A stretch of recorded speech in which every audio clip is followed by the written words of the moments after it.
American capitalists made money and made money and made more money until a few of them got to the top of their ranking of richest people on earth, then realized a new game that they could play to dominate and monopolize everything. So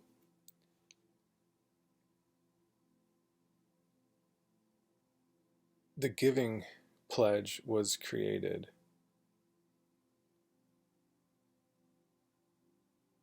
as a way for people who had already won the capitalist game to keep going and keep monopolizing and keep taking over the world, because they already won the money game.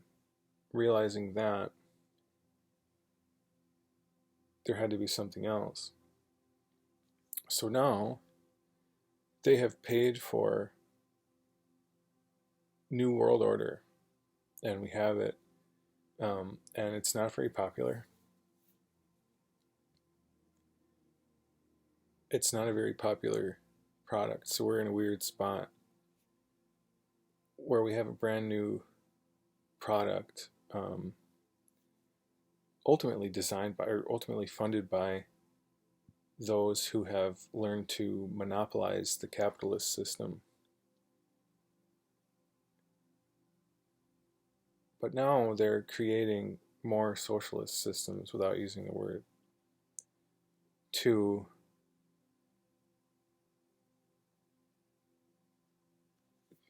attempt to get more customers than the ones they have. They want, like, I would say, they want more influence and more control, and over, like, more influence over their users.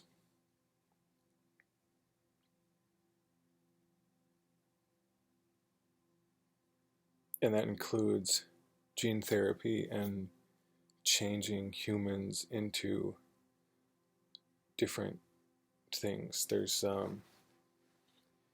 so like you can very vastly affect human behavior with technology, and that's already been something that's been going on for a long time, all my life. And now being able to move so many human beings in the direction of ways of being, I would say, like, whoever, like, the biggest government is always the group that is moving the most amount of people at once. And big tech can do this without actually moving people in the physical world, because it can move their minds and move their minds individually, and change people's minds about how they see things, and that'll eventually, and by eventually I mean instantly, change the way that they act in the world. So it won't, you don't need, like, big crowds of people at once. The crowds are crowds of individuals in the World Wide Web, this big net. And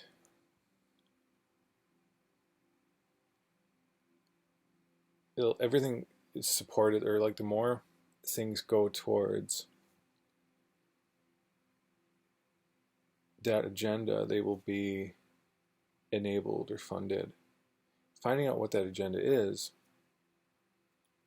not always easy, but one guess might be looking at the named agendas, Agenda 21 and Agenda 2030. It's not very popular to go with those agendas, and it's also not very popular to go against them. I think it's a little bit more popular to go against them, but it's also censored to go against them.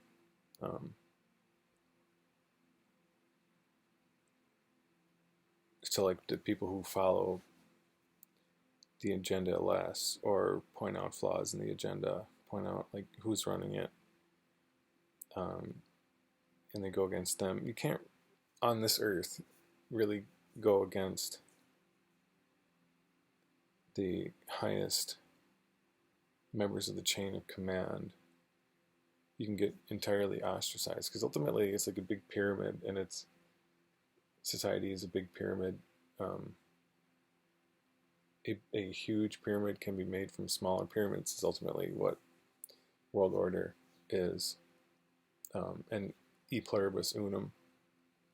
E Pluribus Unum isn't just about the United States. It's an ideology that continued on from the United States and became international world governance. So, like, World War II was a fight to establish international world governance between 2 or 3 or even 4 major ideologies and centers of power. So that one went on and had the results that it did. But all of those attitudes still exist. There's still a capitalist attitude, a socialist or communist attitude, a fascist attitude, and a traditionalist attitude.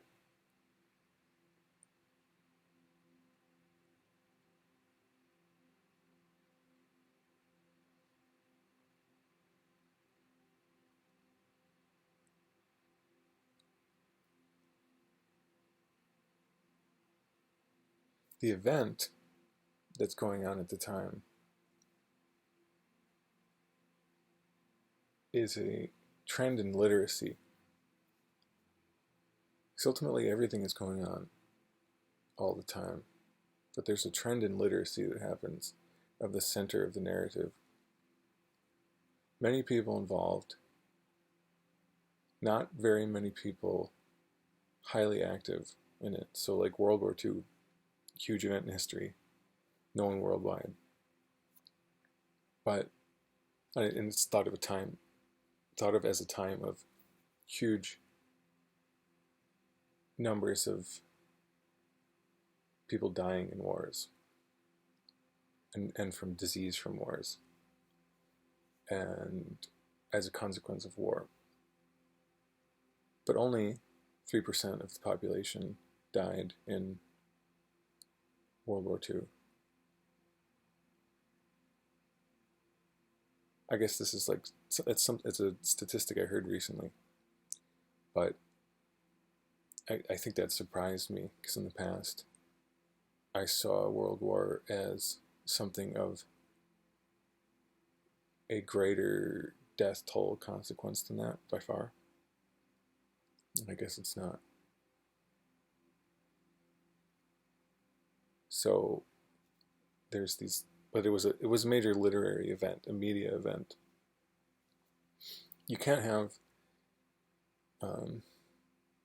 world leaders with big personalities without it being a media event.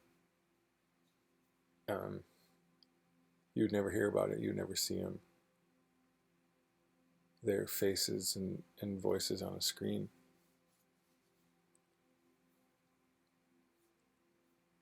Who happen to have big roles in a literary event that is ultimately at all times a minority of what's really going on. It seems like the main thing, everyone's going to try to attach their narrative to the main narrative to be relevant. So like coronavirus pandemic, so many things, so many people from March talking about things that have absolutely nothing to do with a virus. There's like this main conversation. Somebody sets that, so somebody's ultimately in control of that narrative, and whoever's writing that story is really controlling the narrative. And I'm gonna tell you right now, it's Bill Gates. He's a genius, and he's I would say he's the world ruler right now. And we all talk on screens, or many more of us talk on screens like this, just like he used to show up. He wouldn't go to events; he would just show up on a screen. Like famously, at one point, um, Steve Jobs was doing a speech on stage, and they brought in Bill Gates to talk to him, but he was on a screen, like a sign of things to come. Yeah. So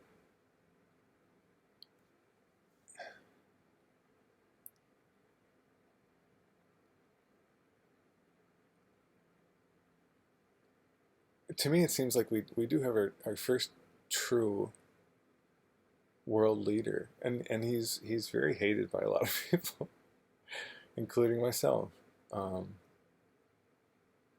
at times. But if I can really understand that, like from my perspective, that's just really what I see, and raging against it makes me feel awful because it's a story that I've been familiar with since I was very young.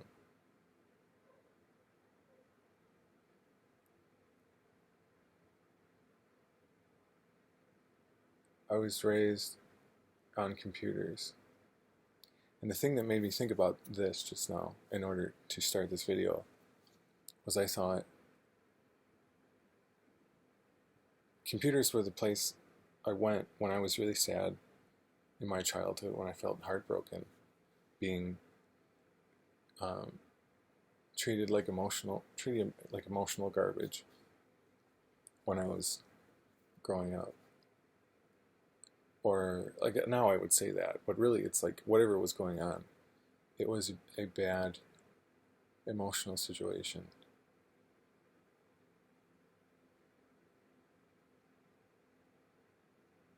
But I had computers and I ran away into that, and I still am 30 years later.